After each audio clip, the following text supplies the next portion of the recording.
Hey everybody, welcome back to We Are Podcast. This is I Hate Being Sober, Season 1, Episode 18, Dating a Narcissist with Susanne Moore. If this is your first time checking out the podcast network, please head over to your favorite podcast app, Spotify, Stitcher, Podbean, or iTunes, and give We Are Podcast Network a like. And if you get a chance, head over to our social media. All links can be found in the description. You can find us on Facebook, Instagram, and Twitter at /We Are Podcast. And with that said, on to the podcast.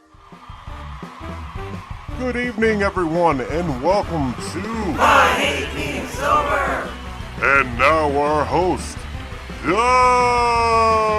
Hey everybody, welcome to I Hate Being Sober, personal stories from epic people. Today I am talking to one of the most epic of people I know, Miss Susanne Moore. Suzanne, how are you doing today? I'm doing great. Glad to be here. Yes, I'm so excited to talk to you, but also it's going to be kind of a downer of a cast. We're going to be talking about some pretty serious stuff, but it's very important stuff too. So letting anyone who's listening out there know we are going to be talking about narcissism. Suzanne has dealt with this firsthand. She has dated not one, but two narcissists in her life. And so she has some insight for you today on how that goes. And for anyone who's in a relationship with a narcissist, get out.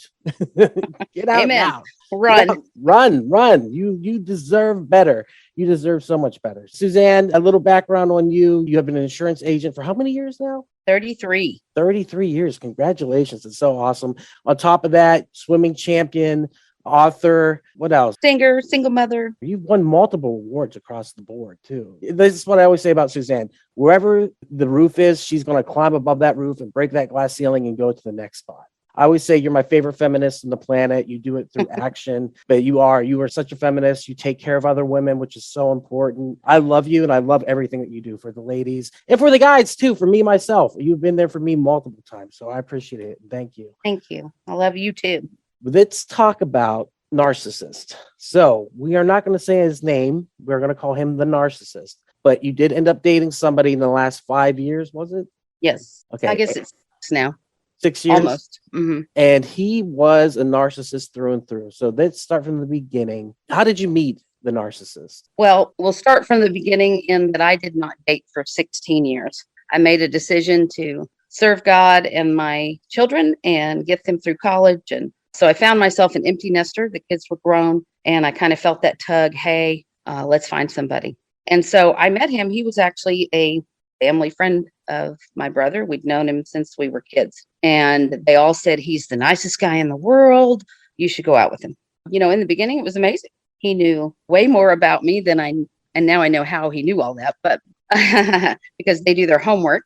But yes. He just kind of jumped right into my vulnerabilities, said all the right things, did all the right things. And before you knew it, you were hooked.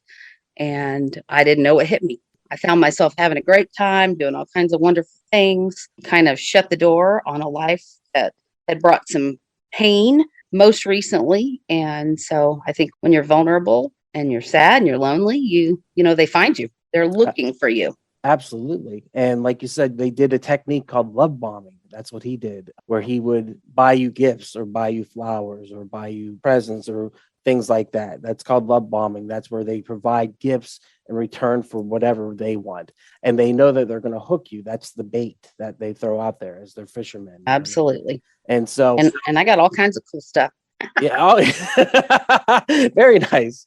But you had gone through a previous marriage that was rocky with a narcissist, and you made a decision to get away from him and raise your daughters on your own. And you had dated within that, but you'd had some issues with some of the people you dated being not so great too. So you made that commitment, like you said, not to date for a long period of time. And you were happy. You stayed busy and you raised your daughters, correct? Absolutely. We had a blast. That's the thing, ladies. You don't have to be with anyone to be happy.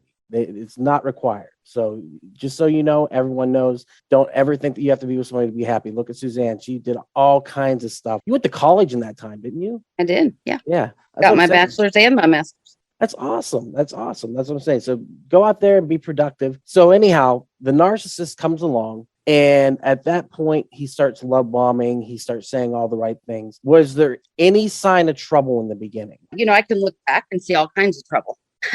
But I was not seeing any of that.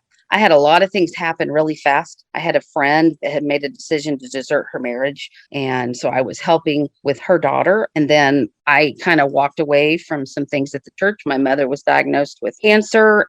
She was not going to live and had to go through chemo. And so throughout that, he was there. He was actually very supportive during that time because they can be. They want to be the hero. They have a hero complex. But when you start to see that hero complex turns everything back to them, it's all about them. It's all about making them happy. And they're like a chameleon. They will do anything that they can to try to fit in with every part of you. And then they will slowly start to chip away at any of those relationships that you have. Emotionally, it was probably nice to have somebody to lean on. Sadly, because of that situation, most likely his ego was built up even more. Absolutely. And then he starts to chip away. He starts doing what they call gaslighting. You know, they gaslight, then they bomb, then they gaslight, then they bomb. And so you have a very roller coaster type relationship. You're still desiring to be loved and to find that place you started. And so you fight for that. So, you know, gaslighting, it's just slowly chipping away at all of your relationships, telling you you have a problem with that. They don't like me. You shouldn't be around them. You need to spend more time with me. Accusing you of sleeping with the boss, sleeping with the neighbor, jealousy. One thing I have discovered is anything they're accusing you of, they're doing it already. Right. And that's what Okay. it is most of the time. Yeah, I was in the same situation where I was getting accused of cheating or wanting to cheat or this or that. And every time it was that person cheating, or they can convince you that you're thinking thoughts that you're not thinking.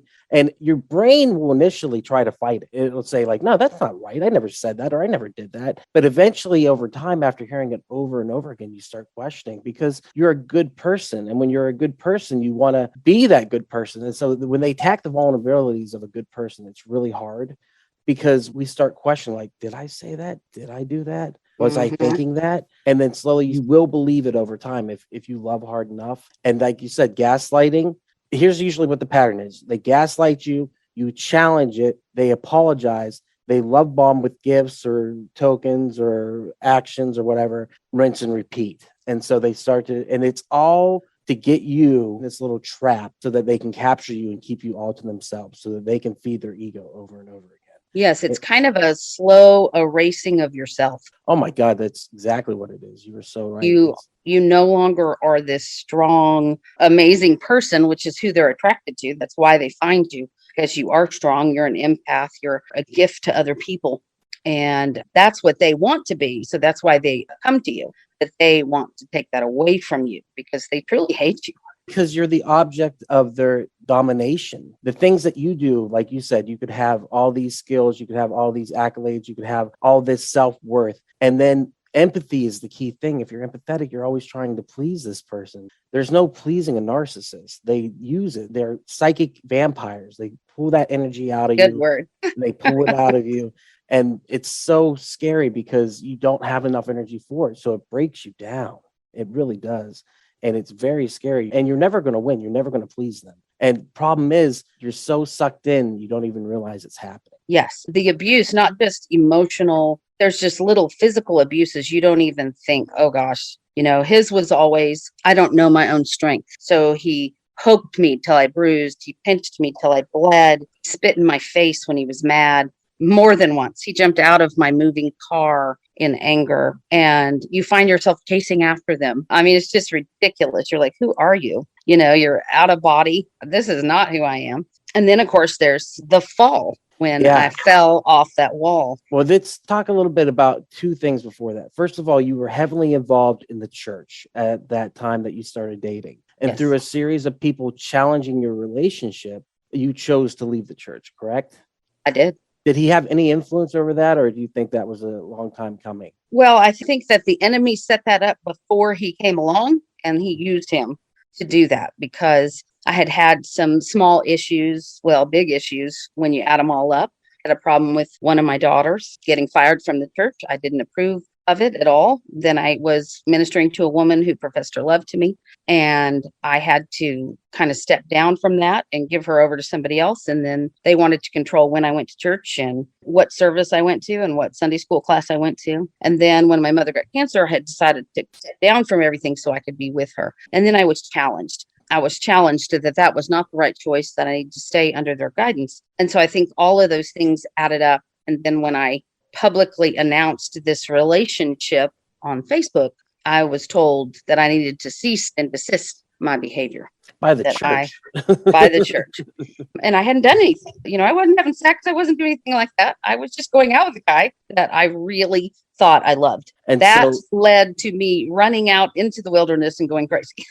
But once again, that plays into it because you had this church that you were heavily involved with, and then something that was a part of your life for so many years. It was a long time, wasn't it? And then 13 or 15 years or so. Yeah. And so to have that break, and then once again, he's there to pick up the pieces or pretend to pick up the pieces, and so I'm sure he was, as a narcissist, jumping with joy, cackling like a demon, because he sees an opportunity once again to suck you in even further. And he made up endless stories about receiving phone calls telling him to stop going out with me.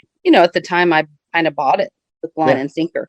As the relationship progressed, I realized he probably did not get those calls. So at the same time you had a crisis of faith, correct? Like you said, you ran into the wilderness. You've always kept your faith. I've always kept my faith, but I questioned my faith. I questioned the church. I questioned what I was supposed to be doing, how I was supposed to be doing it. And boy, when that relationship ended, I had to find myself before I could find my faith.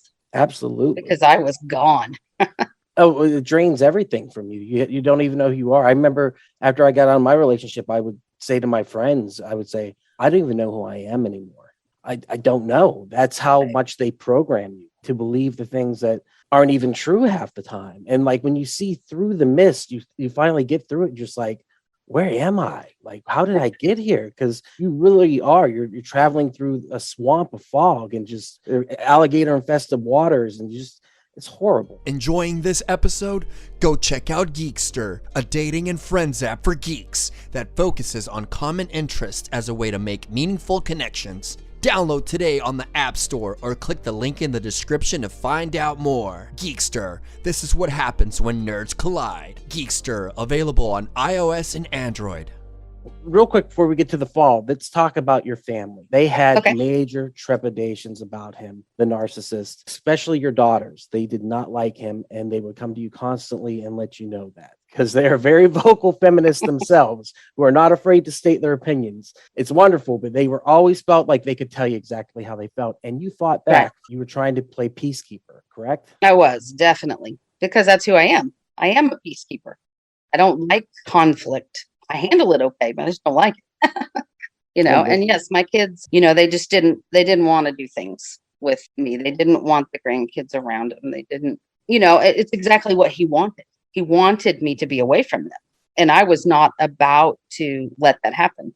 And so after the fall, I started to see things a little differently. It took a while, but I did. Yeah, it was definitely cracks in the machine that he had created around you. I remember that. I watched you go from being all loving to having this major incident to going to kind of the decline of it. But you had to come out of, like I said, the fog. You had to come out and say, okay, like something's not right here. So let's get into what is probably the peak of it, the fall, like you said. You were out at the fountains in Dallas, is that right? In Fort Worth. We were at the Botanical Gardens. We had had a fight the night before, and we were making up. I don't even remember what the fight was about. We went to Starbucks, and then we walked down to Botanical Gardens, and we climbed up these big stairs that weren't really stairs, like 3 times the size of a stairs in the grass, and we're sitting up there. And then he said, let's go down to the water. And so as we're going down, he reaches out his hand to help me down those big steps. And then the only thing I remember is literally waking up on the ground.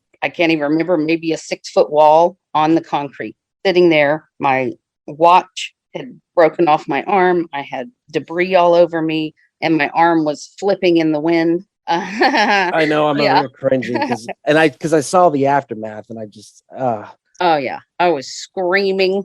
And so there was that blackout moment too, so you weren't real sure what happened in there, but as far as you know, he was helping you down. And then in the middle of it, he's telling me that he had to pull me over the wall so I wouldn't hit my head. So he was the hero. He'd saved me. But I broke my arm in 7 places and dislodged my bladder. Oh, I didn't know that part. Oh, wow. Yeah, had 2 surgeries later. Oh, wow. Well, it later came to light you believe that you didn't fall.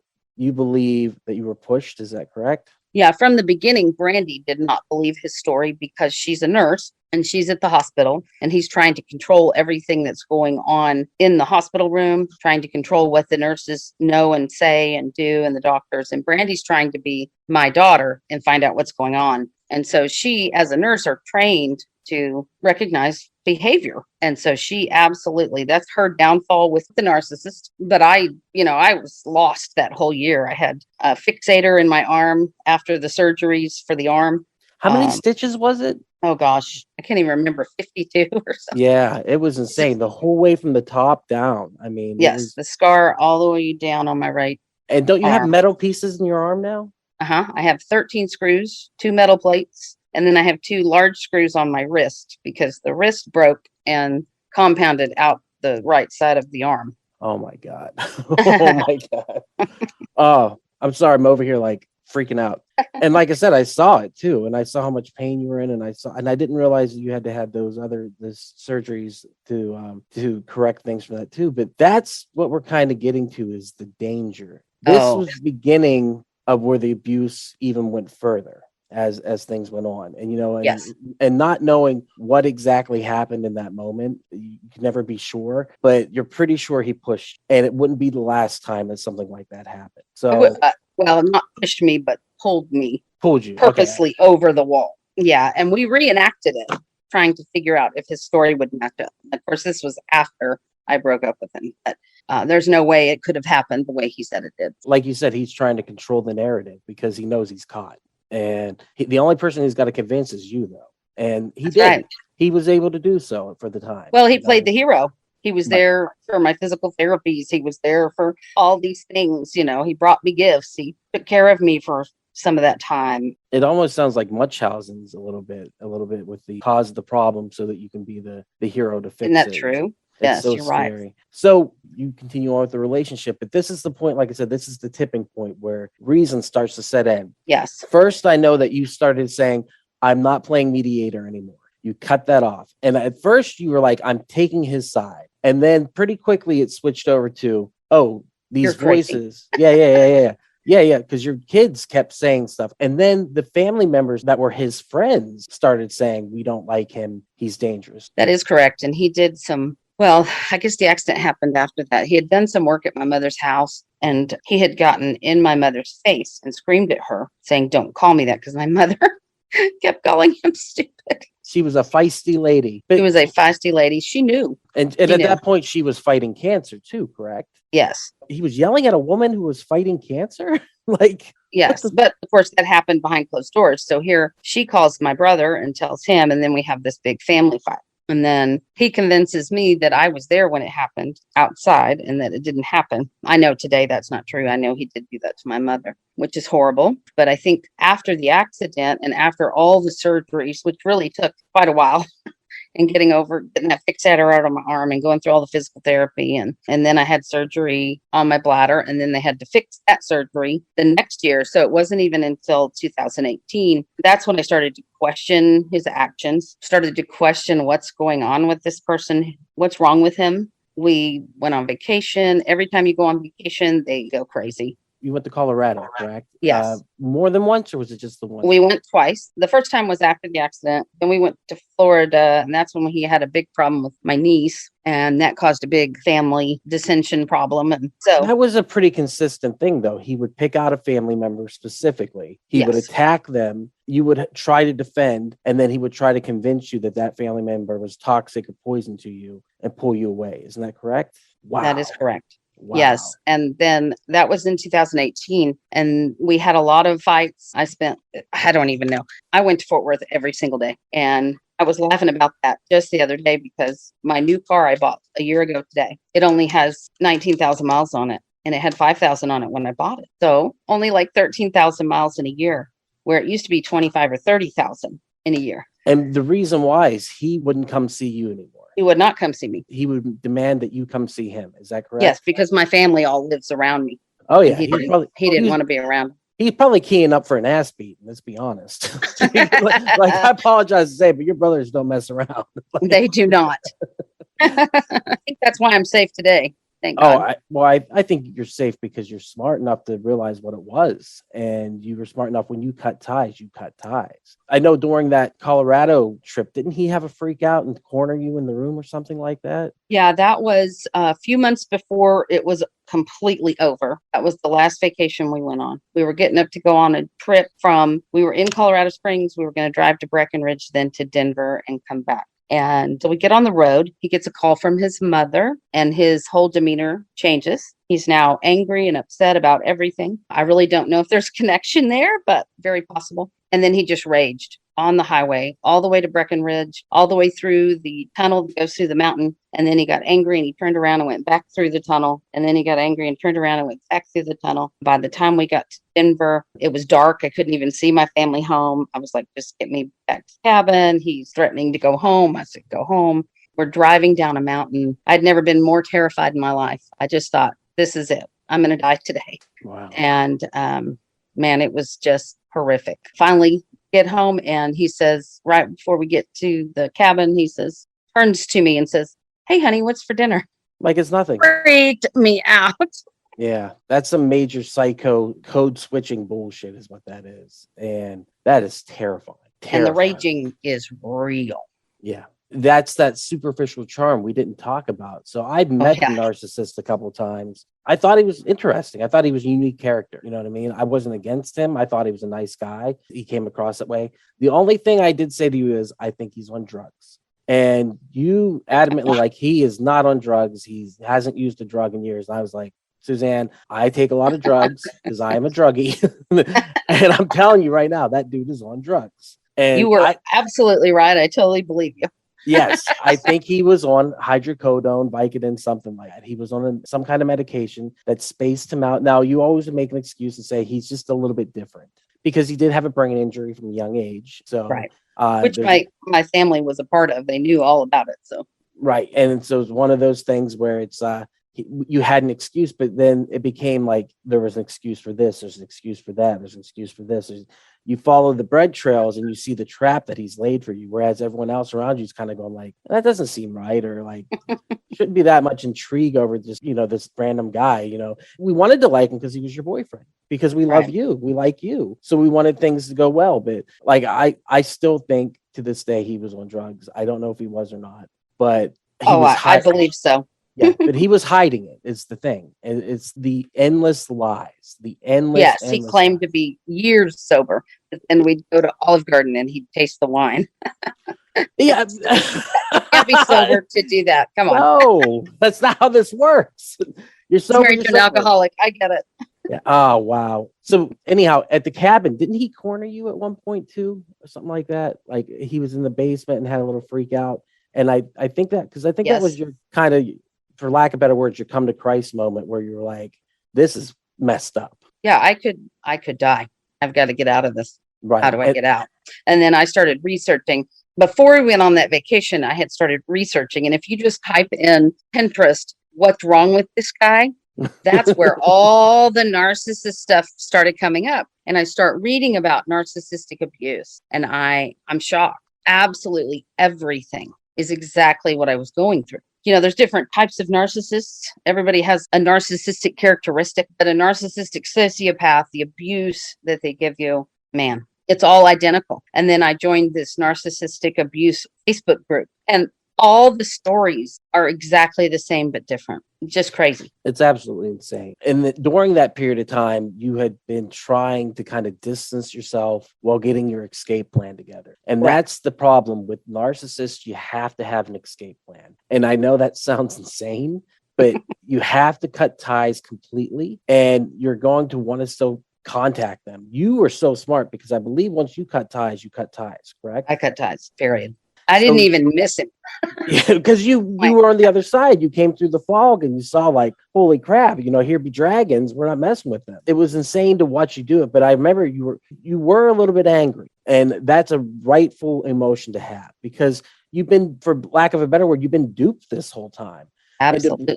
And it's enraging. And my form, I had a lot of anger towards women, and you saw me go through that. And I was very, very angry towards all women, excluding the women who were close to me in my life, who I absolutely loved. But for women, like, I'd be like, women are this and women are that. And I was edging towards what's called an incel, which is an celibate person who basically hates women. And Right. once I realized that that's where I was inching towards, I went, oh, no.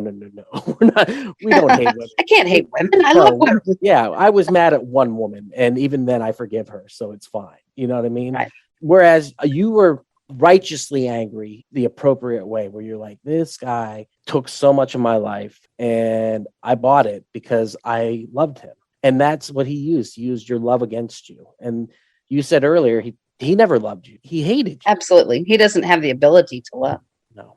It's a shame, that people get caught up in these traps. What was your main feeling when you got out of the relationship? Well, I think to get out of the relationship, there had to be some external explosion, meaning, most of narcissistic abuse is hidden. People don't know what's going on. My family didn't know he'd done all those things to me. They were very upset with me that they didn't know those things. And I understand that. But I didn't want them to hate him because I loved him. And so we'd been fighting. We hadn't been seeing each other. We had a 4-year anniversary. He said, let's go to dinner. Let's try to talk these things out. And that's where it ended, because when we got there, he was very vocal. He was being ugly to me at the table. I even had a manager who came and stood by my table and asked me if I was okay. And just crazy stuff. And we were, of course, in my car. So then I had to take him home, and he didn't want me to take him home. And then it became this fight. No, we're going to talk about your family. No, I'm taking you home. And so when I got home, I said, that's it. And I contacted my family and I said, I got to get out. I need your help. And so the very next day, my entire family showed up, all of them. My brothers, their wives, their kids, everybody showed up. They changed the locks on my doors. I blocked him from every possible aspect of being able to talk to me, except work, which my boss, Mike, rescued me and said, don't call here anymore. He did show up at my house that day, but strangely enough, we had left and my car was still in the driveway. So he thought I was home. He showed up, but my son-in-law lived next door and he went over there saying, I need to talk to her, and crying. Brandon kindly and graciously said, when a woman tells you it's over, it's over. I was just so blessed to have a family that surrounded me. And a lot of people don't have that, but there are resources for them to get out. And you do have to completely block it, because I got emails from him for a while. I think that I'm lucky. I know that he reconnects with people just from knowing his past, a lot of his stories about his girlfriends, hearing stories from his family. He'll circle back around if you're vulnerable. So you've got to really watch out. He's like a vulture. He's coming in. And so then, yeah, a vulture. Thank God I'm free. Let me tell you, it took a long time. I had a lot of post-traumatic stress responses after that. I mean, I would sit catatonic for hours. Left the office one day and my sister-in-law called and said, where are you? And I said, what do you mean? I just left the office. She said, it's 7:30. I'd been sitting in my car with the car on for an hour and a half. Didn't even know it. Just some crazy stuff happened. I'm so grateful that I've had a lot of healing. With some people, it takes a lot longer. Hey everyone, it's just Duck jumping in here real quick to say thank you so much for checking out the podcast today. If you're enjoying it, head over to your favorite podcast app, Spotify, Stitcher, Podbean, or iTunes, and give We Are Podcast Network a like. And if you get a chance, head over to our social media. All links can be found in the description. You can find us at Facebook, Instagram, and Twitter at /We Are Podcast. And with that, back to the podcast. How long's it been? 2.5? That was June of 19. Almost 3. How do you feel now? You said earlier, when you get out of the relationship, you have to find yourself again.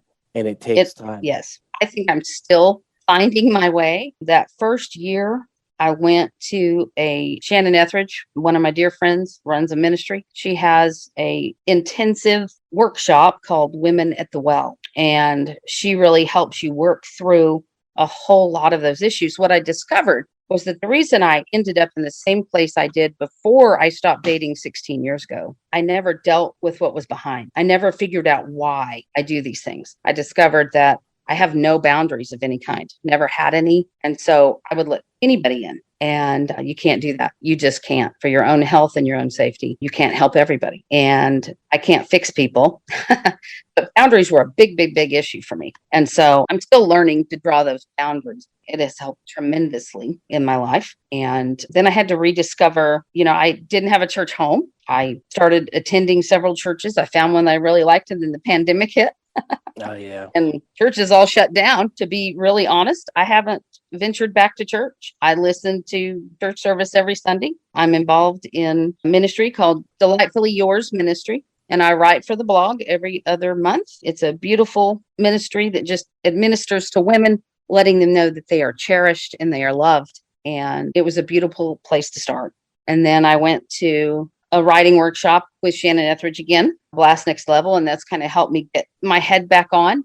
I've had to rethink my books, what I'm going to write about, how I'm going to write about it, and which is really interesting because I'd already started writing a book, and then I go back and think, oh my gosh, so much happened since then. Yeah, you got to add more. You got a couple books there, yeah. When it comes to autobiographies and like dealing with stuff, but you've also got the message. You came through and you survived it. Somebody who wasn't as strong as you, and he really put you through the ringer. I saw what emotionally, physically, spiritually, this one person just was a tornado, if not a hurricane. It was absolutely terrifying. And to see somebody as strong as you and strong-willed be broken in some ways, not always though. You always had that feistiness where you're like, you were going to bite back. And that was his undoing because he chose somebody who was strong enough and smart enough not to put up with it and be able to get away. But like you said, you needed the strength of your entire family to be able to get away.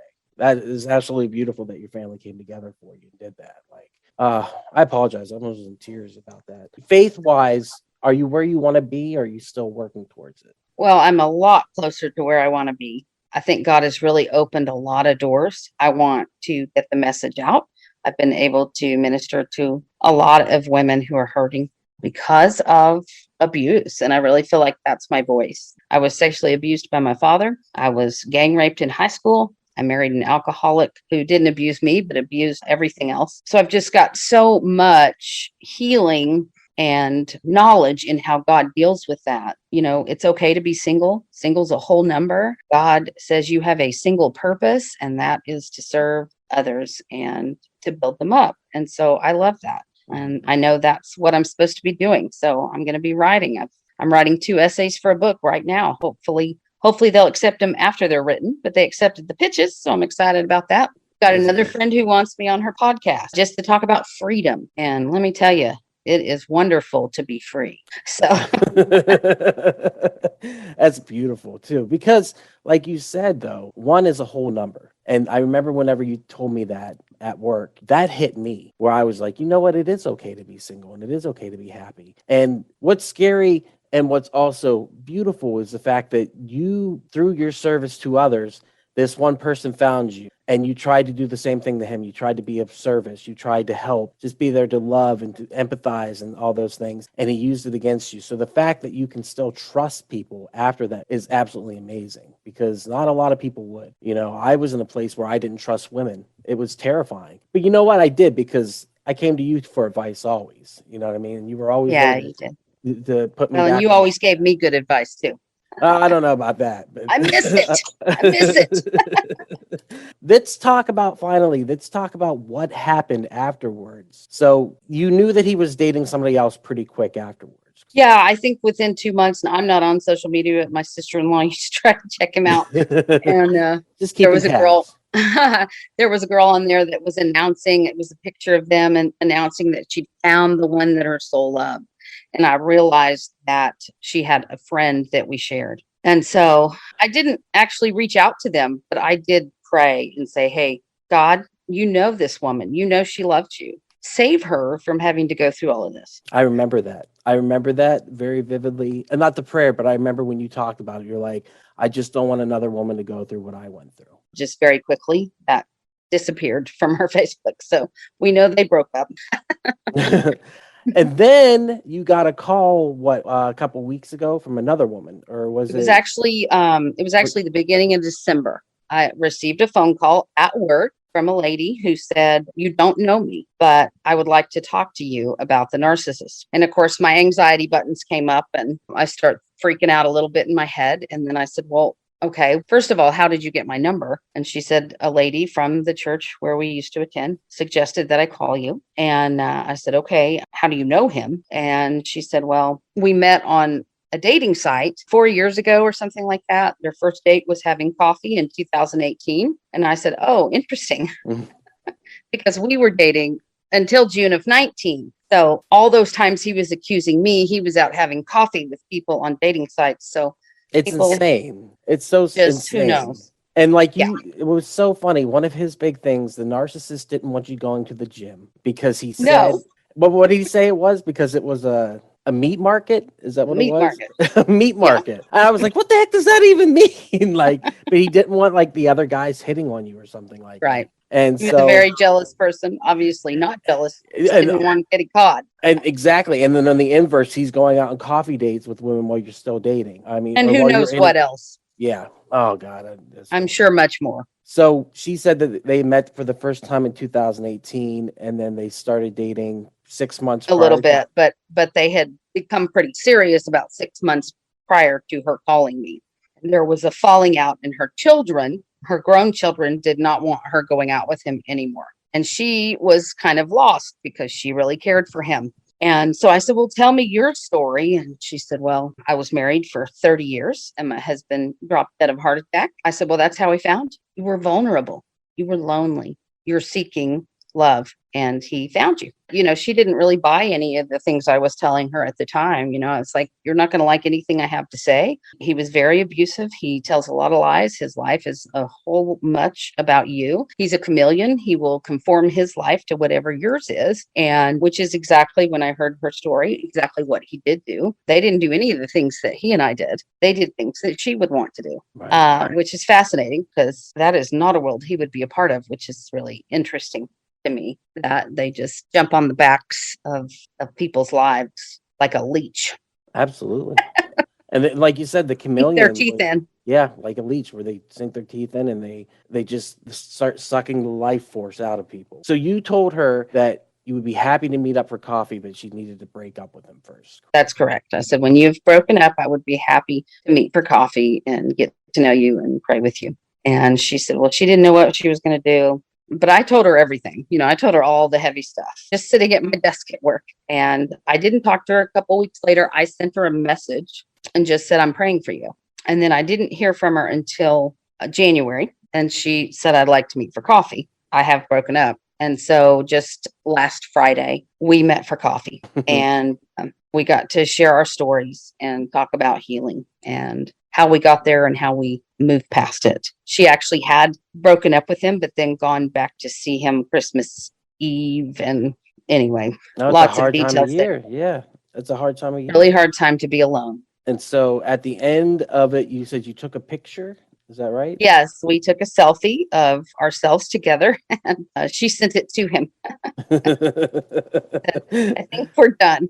Yeah, I love that. I love that. That's such a good button on it. So he knows that you're out there protecting others and listening to their story and doing the things that you. And because here's the thing: is I believe I know, and it sounds almost vindictive, but it's really not. In a narcissistic, abusive situation, you have to realize that these people are the enemy. They have fully bought into that life. They can't be healed. So if you're asking yourself, "Hey, am I the narcissist?" then you're not, because you can't ask that question if you're a narcissist. Nope. And I think it's a beautiful explanation point on the end of both your relationship and that woman's relationship with him, saying, "Listen, we found each other here. We know what you're all about, and we're done." I mean, it takes extreme measures for extreme people sometimes to get the point. It's crazy. And like I said, if you're out there and you're in an abusive relationship, if you're in a narcissistic relationship, there is help, whether it be friends, family, whether you need to call the helplines. There's places for women to go who are being abused. If you need to escape, get an escape plan and go. If you need to move away, move away. You got to, because they're not going to stop. And the inevitable end is something bad. And we don't always know what it is, but it's something bad. But at the end of the day, they're not about you. They're not about you at all. They are all about themselves, and they lie so much. They lie to themselves. They believe it. It's insanity. They believe all of it. All of it. Oh, All of it. I mean, it's so amazing. It is it's- amazing. But I will say that to all of those who are stuck in it and you're seeking a way out, the freedom, the joy that comes in the morning after it's over, when you have finally broken free, you're not still pining for that love. You realize you're worthy. You're worth it. You do not deserve that kind of behavior. God's going to provide for you, and it might be with a man that loves the Lord and loved you, but it might not. And you're going to be okay. And you just need to go out there and live your life and find yourself again and be stronger because of it. Because all these ugly things that we go through in life make you stronger if you let it.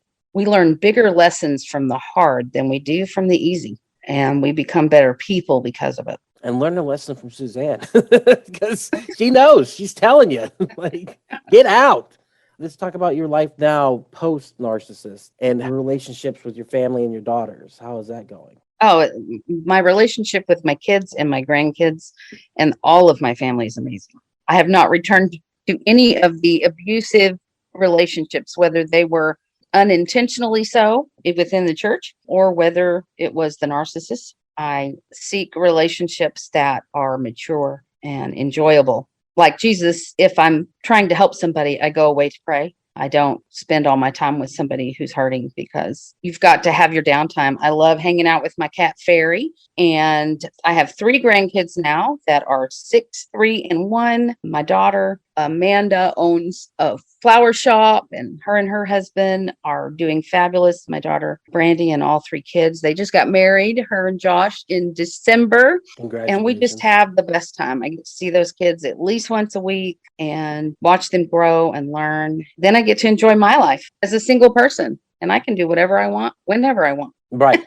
And it's kind of fun. Are you going swimming now, at least? You know, during the pandemic, I gained a bunch of weight. I gained about 50 pounds. Thank you very much. And I had some health issues because of it. Went through all of that. I have recently lost 20 of those. Congratulations. Thank you, Jesus. Working very hard for that. And I didn't choose to go back to the pool until I lost a little weight, because swimming makes you gain weight because it turns you into muscle. Muscle, yeah. And so it was a mental thing. I have to see the weight come off, but I'm ready. I started a schedule this week where I'm going to start swimming. I have set aside writing time, all the fun stuff. Susanne, I want to say thank you so much for being on and talking about this. I know it's not an easy conversation to have. A lot of emotion was flying. I was almost crying there a couple of times. And I just wanted to say how much I appreciate you being there for me, being there for the people in your lives, and being there for the women that you haven't even met yet that you're going to be able to help through this. It's very cool, very awesome that you take the time and that you're brave enough to share this stuff, because not everyone's going to be brave enough to share it. Yeah. It's hard to talk about, but Yeah. I don't know. It's easier for me because I feel just free. Yeah. I think that if you don't talk about it, you can't get free of it. So breathe life into others. I appreciate you breathing life into me, because you've been a great strength for me. Oh, I appreciate it. I didn't know that. I would take the compliment, I guess. I mean, You have no idea how much I miss our conversations at work. Oh yeah, we had the best conversations. Really, We did. We had some wild ones too. Just conversations about life and love and just family and just everything. So we'll have a conversation again. We talked about doing this for a while. We'll do another one. We'll find another subject to talk about. But I love you. Thank you so much for doing the podcast with me. Thank you. Thank you. Thank you. Thank you. Thank you. Love you too. With that said, thank you so much for listening, and y'all be cool. I don't even know how I ended. I was like, Suzanne's epic. There it is. Boom. And there it is. Thank you again so much for checking out the podcast today. If you enjoyed it, head over to your favorite podcast app, Spotify, Stitcher, Podbean, and iTunes, and give We Are Podcast Network a like. And if you've enjoyed this podcast, you're going to love the other podcasts here on the We Are Podcast Network. We have We Are Air, where we talk movies, entertainment, whatever the fuck we want to talk about. That's me, that's Jake, and that's Javi. We're breaking down that pop culture, and we're having so much fun. Heroes, Gyros, a Dungeons and Distractions side quest. Me and the boys were playing some D&D. You can start that one from Season 1, Episode 1. It's a blast the whole way through. And I Hate Being Sober. Personal stories from epic people. I sit down with some of my favorite people of all time. We talk about their trials, their tribulations, and their journey this far. And finally, our new live video podcast, Camp Slash Horrorcast, where we're going to have a roundtable discussion about our favorite horror movies. That'll be available on Twitch and YouTube, streaming every Monday at 8 p.m. Check the links in the description to find out what movies we'll be watching. Also, check the links in the description for our social media. You can find us at Facebook, Instagram, and Twitter at /We Are Podcast Network. With that said, thank you so much for checking out the podcast today. Please remember to support local comedy in any way that you can. We'll see you next time.